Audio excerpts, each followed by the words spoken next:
कहानी की शुरुआत में हम एक आदमी को देखते हैं जिसकी बॉडी पर एक खास क्रीम लगाई जा रही होती है। उसे बिल्कुल अंदाजा नहीं होता कि उसे इतनी खौफनाक सजा मिलने वाली है। इसी दौरान गार्ड्स ने बिना कुछ समझे उसके गले में एक काउंटडाउन टाइमर लटका दिया और उसकी बांह पर एक मजबूत स्टील रिंग कस कर बांध दिया। अगले ही पल उन्होंने ट्रेन का एक होल खोला और बेरहमी से उसका हाथ होल से बाहर निकाल दिया। उसका हाथ उस होल से बाहर जाते ही उसकी दर्दनाक चीखें पूरे कंपार्टमेंट में फैल जाती हैं। लेकिन सिर्फ 2 सेकंड के अंदर ही अचानक उसकी चीखें खत्म हो गईं, क्योंकि बाहर का टेम्परेचर -200 डिग्री होता है। उस आदमी की बांह उस बर्फ की वजह से जमकर सख्त हो चुकी थी। जैसे ही टाइमर खत्म हुआ, गार्ड्स ने उसका हाथ उस होल से अंदर खींच लिया। एक गार्ड ने जब चम्मच से उसका हाथ चेक किया तो वह पूरी तरह लोहे का बन चुका था। तभी अचानक एक गार्ड ने अपना भारी लोहे का हथौड़ा उठाया और उसके जमे हुए हाथ के बीच से टुकड़े टुकड़े कर दिए। अपना हाथ धड़ से अलग होते ही वह आदमी वहीं पर तड़पने लगा। ये देखकर ट्रेन के अंदर बैठे गरीब लोगों के रोंगटे ही खड़े हो जाते हैं। वो ये सब खामोशी से देख रहे होते हैं, लेकिन वो वहाँ कुछ कर भी नहीं सकते थे, क्योंकि यह वो दौर है जब पूरी जमीन बर्फ की चादर में दब चुकी थी। इंसानियत का लगभग 99% हिस्सा सर्दी की वजह से खत्म हो चुका था और जो कुछ लोग बच गए थे वही सिर्फ इस लगातार चलने वाली ट्रेन में पनाह लिए हुए हैं, जो पिछले 15 सालों से रुकने का नाम नहीं लेती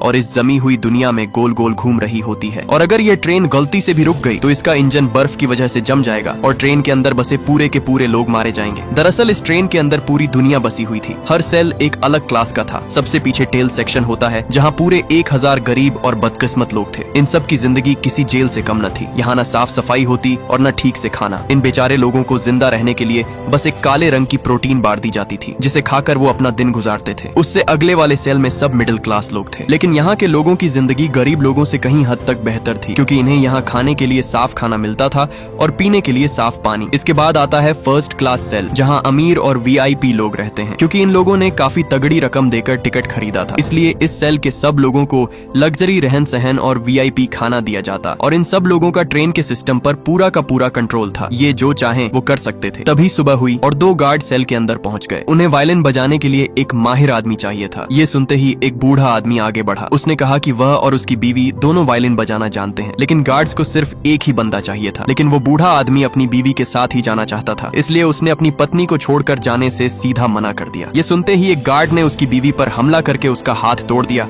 और उस बूढ़े को जबरदस्ती वहाँ से ले जाते हैं। ये मंजर देखकर वहाँ खड़े सब लोगों का गुस्सा फूट पड़ा, लेकिन वो बेचारे उन गार्ड्स के सामने कुछ भी नहीं कर सकते थे। इसी दौरान हम एक आदमी कर्टिस को देखते हैं, जो अपने दोस्त एडगर के साथ मिलकर चुपचाप कुछ ढूंढ रहा था। तभी एक औरत तान्या ने उसे इशारा करके बताया कि वो चीज उसके बेटे के पास है। कर्टिस ने किसी तरह करके उस बच्चे से वो काली बार ले ली। ये वही बार है जो इस सेल के अंदर मौजूद सब लोगों को दी जाती है। दरअसल वो लोग इस प्रोटीन बार के अंदर छुपे हुए सीक्रेट मैसेज ढूंढ रहे थे, क्योंकि ये संदेश ट्रेन के सबसे आगे वाले सेल से किसी नामालूम इंसान के जरिए भेजे जा रहे थे। टेल सेक्शन के लोग इतनी बुरी हालत में जी रहे थे कि उनके लिए ये छोटे छोटे संदेश ही जीने की आखिरी उम्मीद थे। कर्टिस ने तुरंत उस बार को बीच से काटा और बार के अंदर छुपा हुआ एक छोटा सा कैप्सूल बाहर निकाला। कैप्सूल के अंदर एक मैसेज होता है। कर्टिस ने उस मैसेज को सीधा एक आदमी गिलियम को दे दिया, क्योंकि गिलियम टेल सेक्शन का सबसे पुराना और समझदार इंसान था। इस बार जो मैसेज आया था उसमें सिर्फ और सिर्फ एक नाम नामगुंग मिन्सू लिखा हुआ था, और शायद ये नाम ही उनकी किस्मत बदलने वाला था। नामगुंग मिन्सू वो आदमी जिसने खुद इस ट्रेन के सिक्योरिटी सिस्टम्स डिजाइन किए थे, लेकिन उसकी बदकिस्मती कि अब यहाँ की पुलिस ने उसे ही ट्रेन के जेल सेक्शन में कैद कर रखा है। यहाँ अब कर्टिस गिलियम के साथ मिलकर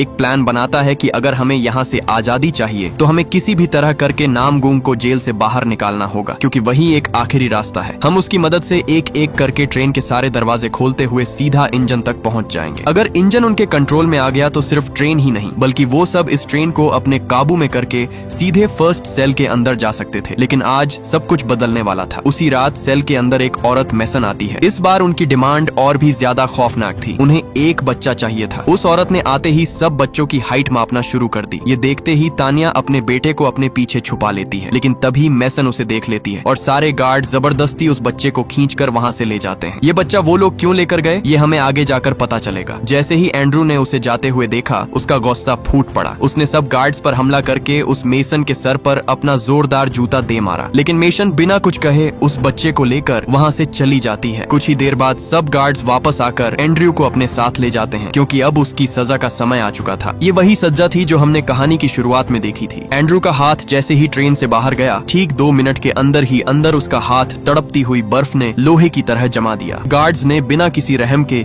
एक हथौड़ा उठाया और उसके हाथ को लकड़ी की तरह बीच से तोड़ दिया। हाथ के टुकड़े खड़े होते ही एंड्रू दर्द से चीखने लगा, लेकिन अब भी यह सजा नहीं थी, ये सिर्फ एक वार्निंग थी। तभी वहाँ एक औरत जो इस ट्रेन की मिनिस्टर थी, हाथ में पकड़ा हुआ वही जूता लेकर आती है जो एंड्रू ने उस मेसन को मारा था। उसने आते ही सबसे कहा, इंसान की पहचान उसके जूते से होती है और जूता पैरों में ही जचता है, सर पर नहीं। अपनी औकात हमेशा याद रखना, और आज के बाद जिसने भी जूता उठाने की कोशिश की तो उसकी सजा इससे भी बदतर होगी। मिनिस्टर के इन लफ्जों ने टेल सेक्शन के सब लोगों के खून में आग लगा दी। सबके अंदर बदले की आग भड़कने लगी, लेकिन वो चाहकर भी उनसे पंगा नहीं ले सकते थे, क्योंकि इस सेल के अंदर सबसे पुराने आदमी गिलियम को भी ठीक ऐसे ही सजा दी गई जिसमें उसकी टांग काट दी गई थी। इसलिए अब कर्टिस किसी भी तरह करके जो कुछ हो चुका है सबका बदला लेने की ठान लेता है, क्योंकि अब वो अपनी जिंदगी यहाँ कुत्ते की तरह गुजार नहीं सकते थे। कर्टिस ने उस बूढ़े आदमी से कहा, मुझे लगता है कि गार्ड्स की गनों में सब बची कुची गोलियां खत्म हो चुकी हैं, क्योंकि पिछले 10 सालों में जितनी भी छोटी बड़ी जंग हुई थी उनमें सारी गोलियां खत्म हो चुकी होंगी, और ट्रेन के अंदर नई गोलियां बनाने का कोई सिस्टम भी नहीं है। मतलब गार्ड सिर्फ खौफ पैदा करने के लिए खाली गन्स लेकर घूम रहे हैं। अब उसने फैसला किया कि अब वक्त आ गया है इस शक को दूर करने का। वो बिना सोचे सीधे उन गार्ड्स के सामने चला गया। जाते ही उसने उनकी गन अपने माथे पर तान दी और तुरंत उस गन का ट्रिगर दबा दिया। दबाते ही कोई भी गोली उस पर नहीं चली। ये देखकर एडगर ने जोर से चीख कर सबको बताया कि इनकी गोलियां खत्म हो चुकी हैं। ये सुनते ही सब लोगों ने पहले से छुपाया हुआ एक बहुत ही बड़ा ड्रम उठाया और सीधे उन गार्ड्स पर बम की तरह फेंक दिया, जिससे कुछ गार्ड्स वहीं पर ढेर हो गए। सबने एक के बाद एक उन पर अपना हल्ला बोल दिया, जिससे धीरे धीरे सब गार्ड्स वहीं पर ढेर होते गए। देखते ही देखते सब गरीब लोगों ने उनकी धज्जियां उड़ा दी, लेकिन तभी उनके सामने एक बहुत ही मोटा टकला गार्ड आ गया। एक बहुत ही बड़ा लोहे का टुकड़ा उसके हाथ लगते ही उसने सबको मारना शुरू कर दिया। लेकिन तभी भीड़ के बीच से एक पतला आदमी खड़ा हुआ। आज उसका बदला लेने का समय आ चुका था। वो सीधा उसकी तरफ दौड़ पड़ा। मौका देखते ही उसने उस टकले के अंदर चाकू घोंप दिया और उसके पास पड़ी सारी चाबियां बाहर निकाल ली। चाबियां हाथ लगते ही वो सब जेल सेक्शन तक पहुंच गए। वहां जाते ही उन्होंने सबसे पहले नामगूंग मिन्सू को आजाद करके उस सेल से बाहर निकाला, लेकिन वो आदमी सेल के अंदर पूरी तरह से बेहोश पड़ा था। काफी देर तक उठाने के बाद भी वो आदमी नहीं उठा। आखिरकार उन्होंने अपना दिमाग लगाया और तभी कर्टिस ने कुछ गोलियां बाहर निकाली। ये गोलियां कोई खाने की चीज नहीं थी, बल्कि ये क्रोनोल टैबलेट थी, जिसकी वजह से सब नशे में धुत पड़ जाते हैं। जैसे ही कर्टिस ने वो गोलियां उसे सूंघाई, वो तुरंत उठ पड़ा। उसकी बेटी के अंदर भी एक खास बात थी, और वो ये कि बंद सेल के पार भी वो पूरी तरह सुन सकती थी कि वहाँ क्या हो रहा है और क्या नहीं। उठते ही कर्टिस ने उससे कहा कि अगर तुमने हमारी मदद की तो तुम्हें हर दरवाजा खोलने के बदले एक क्रोनोल गोली दी जाएगी। ये डील सुनते ही उसने अपना काम शुरू कर दिया और कुछ ही देर बाद उसने वो सबसे पहला दरवाजा खोल दिया। दरवाजा खोलते ही वो सबसे पहले किचन वाले सेल में पहुंचे, जहाँ कोई भी नहीं था। उनके सामने एक ऐसी चीज आई जो उन्होंने सालों से नहीं देखी थी, खिड़कियां, और उन खिड़कियों से आती हुई सूरज की रोशनी। 17 साल बाद उन गरीब लोगों ने अपने सामने पहली बार रोशनी देखी। उसी पल उन्हें याद आया कि दुनिया कभी अंधेरी ही नहीं थी। अपने सामने बाहर की दुनिया देखकर उनकी खुशी का कोई ठिकाना नहीं था। अब उन्हें अपनी जिंदगी जीने की आखिरी आस भी लग चुकी थी। वो तुरंत अगले सेल में पहुंचते हैं,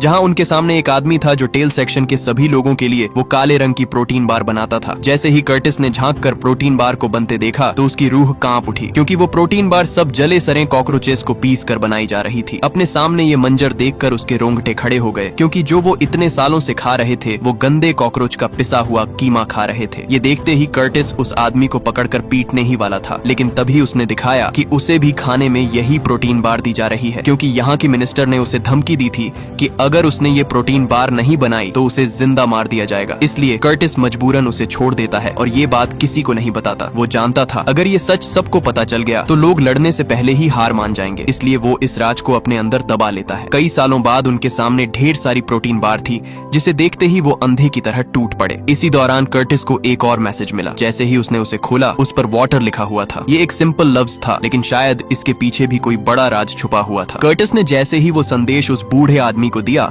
उसे तुरंत समझ आ गया कि अब उन्हें ट्रेन के वाटर सप्लाई सेक्शन तक पहुंचना होगा। ये ट्रेन का सबसे अहम हिस्सा था। अगर वो यहाँ उस हिस्से को अपने नियंत्रण में कर लेते हैं तो वो सब फर्स्ट क्लास वालों का पानी बंद करके उनसे अपनी बात मनवा सकते थे और बिजनेस क्लास वाले सेल में अपनी जगह बना सकते थे। लेकिन ये काम जितना सोचने में आसान लग रहा था उतना ही मुश्किल था। जब वो लोग अगला दरवाजा खोलने के लिए तैयार खड़े थे, तभी उस लड़की को खतरा महसूस हो गया। उसने उन्हें दरवाजा खोलने से मना किया, लेकिन तब तक उन्होंने आधा दरवाजा खोल दिया था। जैसे ही वो दरवाजा खुला, उनके सामने गार्ड्स का पूरा झुंड अपने हाथ में हथियार पकड़े खड़ा था। उन्होंने बिना सोचे सब गरीब लोगों पर अंधाधुंध कोल्हाड़ियों की बरसात कर दी। वो गार्ड्स एक के बाद एक सब लोगों को चीरते जा रहे थे। बेचारे गरीब लोगों की तादाद बहुत कम थी, इसलिए वो ज्यादा देर तक टिक नहीं पाए और सब वहीं मरते गए। देखते ही देखते पूरा सेक्शन लाशों से भर गया। इसी दौरान एक गार्ड आया। उसने आकर ऐलान किया कि ट्रेन कुछ ही देर बाद सायरन ब्रिज से गुजरने वाली है। जैसे ही ट्रेन ब्रिज पर चढ़ने लगी, सब गार्ड्स ने अचानक हैप्पी न्यू ईयर चिल्लाना शुरू कर दिया, क्योंकि हर साल ये ट्रेन पूरी दुनिया का चक्कर लगाकर उस ब्रिज से गुजरती थी। थोड़ी ही आगे आने पर ट्रेन के सामने बर्फ की बड़ी चट्टान थी जिससे ट्रेन टकराने वाली थी। ट्रेन तेजी से उसकी तरफ बढ़ने लगी और कुछ ही देर बाद ट्रेन उस चट्टान के पास पहुंच गई। पहुंचते ही वो ट्रेन उस चट्टान को चीरते हुए ब्रिज से आगे निकल जाती है। उस झटके की वजह से पूरा कंपार्टमेंट हिल जाता है। इसी दौरान वो लड़की जब खिड़की के पास जाकर नीचे झांकती है, तब नीचे बर्फ उसे पिघलती हुई साफ दिखाई दे रही थी। मतलब बाहर की दुनिया शायद वापस जिंदा हो रही थी। ये देखकर उसके अंदर एक छोटी सी उम्मीद जाग उठी। लेकिन तभी वो मिनिस्टर वहाँ आ जाती है। उसने आते ही सबसे कहा कि तुम लोगों को डूब कर मर जाना चाहिए। विलफोर्ड की ही वजह से तुम लोग अभी तक जिंदा हो। अगर वो न होते तो तुम लोग आज कुत्ते की मौत मर चुके होते। दरअसल विलफोर्ड वो शख्स है जिसने ट्रेन को इंसानियत का आखिरी ठिकाना बनाया, मगर बदले में उसने पूरी ट्रेन को एक नर्क में बदल दिया। उसने ट्रेन वाले टेल सेक्शन के लोगों की हालत कुत्ते से भी बदतर कर दी थी। उस मिनिस्टर ने उनसे आखिरी बार कहा कि अब सजा के तौर पर 17% लोगों को खत्म करने वाले हैं। उसने कहा कि अब आगे एक बहुत ही बड़ी अंधेरी टनल आने वाली है जिससे ट्रेन गुजरेगी। ये सुनते ही सब गार्ड्स ने नाइट विजन पहन लिए। तभी कर्टिस ने सबको नीचे झुकने को कहा। जैसे ही ट्रेन टनल में घुसी, सब गार्ड्स ने सब गरीबों को मारना शुरू कर दिया। सब बेचारे गरीब लोग उनका शिकार बनते जा रहे थे। एक के बाद एक सब वहीं पर ढेर होते गए। इसी दौरान कर्टिस ने सबको जोर से आवाज दी, हमें आग की जरूरत है, माचिस लेके आओ। ये सुनकर सब वहाँ मशालें लेकर उनकी तरफ बढ़ने लगे। जैसे ही सब वहाँ पहुँचे, पूरा सेक्शन रोशनी से जल उठा। इसी का फायदा उठाकर सब गरीबों ने उन पर आग बरसाना शुरू कर दी। पूरा सेक्शन तहस नहस होता जा रहा था। इसी दौरान एक साथी ने चाकू सीधा उस मिनिस्टर की टांग पर दे मारा। लेकिन तभी कर्टिस के दोस्त एडगर को एक गार्ड ने पकड़ लिया। एडगर उसे चिल्लाता रहा कि मुझे बचा लो, लेकिन कर्टिस ने उस पर ध्यान नहीं दिया और उसे वहीं पर मरता छोड़कर सीधा उस मिनिस्टर की तरफ भाग पड़ा। उसने सोचा कि उसे पकड़कर अपने दोस्त को छुड़वा लेगा, लेकिन पीछे से उस गार्ड ने उसके अंदर चाकू घोंपकर उसे वहीं पर मार डाला। अपने सामने अपने साथी को मरता देखकर वह अंदर से पूरी तरह टूट गया। उसे मरता हुआ देखकर उसके अंदर का गुस्सा और भी ज्यादा भड़क उठा। उसने तुरंत उस मिनिस्टर को पकड़ लिया और सबको कहा, अपने हथियार फेंक दो। इसी दौरान वो ट्रेन भी उस अंधेरी सुरंग से बाहर निकल जाती है। उन्होंने उस मिनिस्टर को कैदी बनाकर उससे सारी जानकारी उगलवाना शुरू कर दी। कर्टिस ने उससे पूछा कि वो मैसन बच्चों को कहाँ लेकर गई है, लेकिन मिनिस्टर ने उसे साफ साफ मना कर दिया और कहा कि मैं इस बारे में कुछ भी नहीं जानती। मुझे बस इतना पता है कि सब बच्चे विलफोर्ड के साथ इंजन वाले सेक्शन में हैं। कर्टिस ने पूछा कि वाटर सप्लाई वाला सेक्शन कहाँ पर है। उसने बताया कि वाटर सेक्शन भी इंजन रूम में है, क्योंकि जब ट्रेन चट्टान से टकराती है तब ट्रेन के अगले वाले हिस्से में बहुत सारी बर्फ इकट्ठी होकर पिघल जाती है और फिर वो सारा पानी साफ करके वीआईपी लोगों को दिया जाता है, और जो गंदा पानी होता है वो गरीब मतलब तुम लोगों को दिया जाता है। ये सुनते ही वही आदमी भाग कर आता है जिसका बाजू इस औरत ने कटवाया था। वो पूरी तरह गुस्से से जल रहा था। वो उसे मारने ही वाला था। तभी उस औरत ने बताया कि तुम लोग मेरे बगैर इंजन रूम तक नहीं पहुंच सकते, क्योंकि इंजन रूम सिर्फ मैं ही जानती हूँ। अगर मैं मारी गई तो तुम लोग हमेशा के लिए यहाँ फंसकर मर जाओगे। इसलिए वो सब उसे अपने साथ लेकर आगे के सेक्शन में पहुंच गए, जहाँ आते ही सब कुछ बदल जाता है। ये कोई ट्रेन का हिस्सा नहीं लग रहा होता, बल्कि एक अलग ही दुनिया थी। यहाँ हर तरफ हरियाली थी, छोटे छोटे बाग जहाँ ताजा फल और सब्जियां उगी हुई थी। ये देखते ही गरीब लोग बेचारे हैरान रह जाते हैं। जैसे ही वो अगले सेक्शन में घुसे तो उनकी रूह कांप उठी, क्योंकि उनके सामने एक बहुत ही बड़ा सा एक्वेरियम था जिसमें मछलियां इधर उधर तैर रही होती हैं। यही नहीं, आगे जाते ही उनके सामने एक बड़ा रेस्टोरेंट था। उन्हें खाने के लिए खाना दिया गया और आखिरकार आज 17 सालों में पहली बार गरीब लोगों ने प्रोटीन बार्स की जगह सुशी खाई। खाना मिलते ही वो उस पर अंधे की तरह टूट पड़े। जैसे ही वो मिनिस्टर खाना खाने वाली थी, अचानक कर्टिस ने उसके मुंह पर चम्मच दे मारी, क्योंकि उसे उनके साथ हुआ जुल्म याद था। तभी उसने वही काले रंग की प्रोटीन बार निकाली और कहा कि तुम्हें इस खाने की जगह आज ये खानी होगी। उस बार को देखते ही उसके चेहरे का रंग वहीं उड़ गया, क्योंकि उसे पता था कि ये बार कॉकरोच को पीस कर बनाई गई है। लेकिन इस बार कर्टिस ने उसे मजबूर किया, इसलिए न चाहते हुए भी मिनिस्टर को वो गंदी बार खानी ही पड़ी। दरअसल ये उसका बदला था जो उन्होंने ट्रेन के गंदे टूटे हुए सेक्शन में झेला था। जैसे ही वो अगले सेक्शन में पहुंचे, वहाँ उनके चारों तरफ हर किस्म का गोश्त था। वो सेक्शन पूरी तरह गोश्त से भरा पड़ा था। वो ये सब देखकर हैरान रह गए। अगला कंपार्टमेंट उन्हें एक स्कूल तक ले आता है, जहाँ सब वीआईपी लोगों के बच्चे पढ़ रहे थे। लेकिन ये कोई नॉर्मल स्कूल नहीं था। यहाँ तालीम के नाम पर ब्रेन वॉशिंग हो रही थी। सब बच्चों का दिमाग ट्रेन के आखिरी सेक्शन के लोगों के खिलाफ किया जाता था। था। जो लोग बेचारे मुफ्त में इस ट्रेन में घुसे थे, सब बच्चों के सामने टेल सेक्शन के लोगों को घटिया, गंदे और बेकार दिखाया जाता था। तभी तानिया आगे बढ़ी। उसके हाथ में अपने बेटे टिम्मी की तस्वीर थी। वो रोते हुए सब बच्चों से अपने बेटे के बारे में पूछती है कि क्या किसी ने मेरे बेटे को देखा है। एक बच्चे ने उसे बताया कि सब बच्चों को अगले वाले सेक्शन में ले जाया गया है। ये सुनते ही तानिया की उम्मीद जिंदा हो गई। इसी दौरान अचानक एक टकला आदमी क्लास के अंदर दाखिल हुआ। उसके हाथ में अंडों की टोकरी थी जो पूरी तरह अंडों से भरी हुई थी। दरअसल ये सब अंडे नए साल की खुशी में बांटे जा रहे थे। वो टकला सब अंडे बारी बारी सब लोगों को बांट रहा था। टेल सेक्शन के लोग ये देखकर हैरान रह जाते हैं, क्योंकि आज से 17 साल पहले उन्होंने अंडे का नाम तक नहीं सुना था। ये अंडे उन्होंने आज पहली बार देखे, क्योंकि ये सब बेचारे 17 साल से ट्रेन के टूटे फूटे सेक्शन में रह रहकर तकरीबन खत्म ही हो चुके थे। वो टकला सब लोगों को अंडे देता जा रहा था, लेकिन उन्हें क्या पता कि ये उसकी बहुत बड़ी चाल है। अगले ही पल अचानक उस टकले ने टोकरी के अंदर हाथ डाला और अपनी मशीन गन बाहर निकाली। गन निकालते ही उसने सब गरीब लोगों को मारना शुरू कर दिया। इसी दौरान क्लास की टीचर ने भी अपनी गन निकाली और सबको भूनना शुरू कर दिया। एक ही सेकंड में पूरा क्लासरूम लाशों के ढेर से भर गया। इस बीच गोली सीधा उसी आदमी को जा लगी जिसका बाजू काटा गया था। तभी सब गार्ड्स भी अंदर आ घुसे। इधर वो टीचर भी सबको मारती जा रही थी, लेकिन तभी मौके पर एक साथी ने चाकू सीधा उसकी गर्दन में दे मारा, जिससे वो वहीं पर मारी जाती है। जैसे ही कर्टिस ने मुड़कर कैमरे की तरफ देखा तो वहाँ गार्ड्स का लीडर उसी बूढ़े आदमी गिलियम को पकड़े हुए था। उसने अगले ही पल उस बूढ़े आदमी को वहीं पर गोली से भून दिया। ये देखते ही उसका गुस्सा अंदर से फूट पड़ा। उसने तुरंत मशीन गन उठाई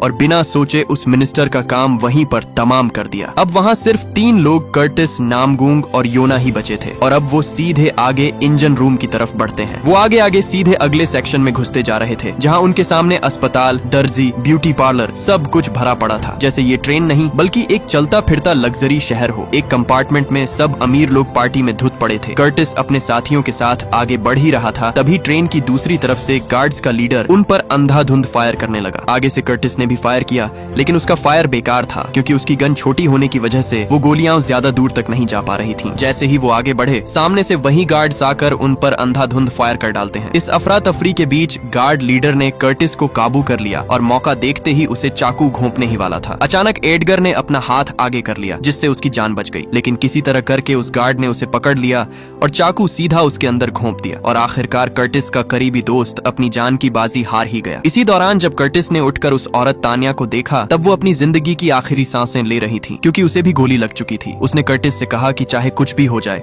मगर तुमने मेरे बेटे की जान बचाकर ही आना है। ये कहते ही तानिया वहीं पर मर जाती है। अपने सब साथियों को मरता देखकर उसका गुस्सा फूट पड़ा और बिना सोचे इंजन रूम के दरवाजे को पीटना शुरू कर दिया। वो जोर जोर से उसे तोड़ने की कोशिश करता है, लेकिन बिना चाबियों के वो दरवाजा कहाँ खुलने वाला था। नामगुंग ने उससे कहा कि हम चाहकर भी इंजन रूम तक नहीं जा सकते। तभी उसने इशारा करके बताया कि अगर हम इस दरवाजे को खोल लेते हैं तो इस ट्रेन से बाहर निकला जा सकता है। लेकिन कर्टिस ने उससे कहा कि ये बात जितनी कहने में आसान है उतनी ही मुश्किल है, क्योंकि अगर हम दोनों बाहर निकल भी गए तो बाहर जमा देने वाली बर्फ हमें जिंदा मार डालेगी। आगे से नामगुंग ने कहा कि समझो हमारा काम हो गया, क्योंकि बाहर का तापमान धीरे धीरे कम हो रहा है। मैंने उस दिन ट्रेन से बाहर जब देखा, तब मुझे बर्फ के नीचे फंसा हुआ जहाज का मलबा साफ दिखाई दे रहा था, जो दुनिया तबाह होते समय क्रैश हो गया था। मतलब बाहर का तापमान कम पड़ता जा रहा है, हम यहाँ से भाग सकते हैं। इसी दौरान उसने क्रोनोल से बना हुआ बहुत ही बड़ा टुकड़ा दिखाया, जो वो कई सालों से इकट्ठा कर रहा था, क्योंकि उसे पता था कि एक न एक दिन ये उसके बहुत काम आने वाला है, क्योंकि अगर इसे ज्यादा मात्रा में इस्तेमाल किया जाए तो ये एक बहुत ही बड़े बम की तरह फट सकता है। अगर हम इसे दरवाजे पर लगाकर फोड़ दें तो दरवाजा फट जाएगा और हम इस कैद से आजाद हो जाएंगे। इससे पहले वो वहाँ कुछ कर पाते, अगले ही पल इंजन रूम से वही औरत बाहर निकली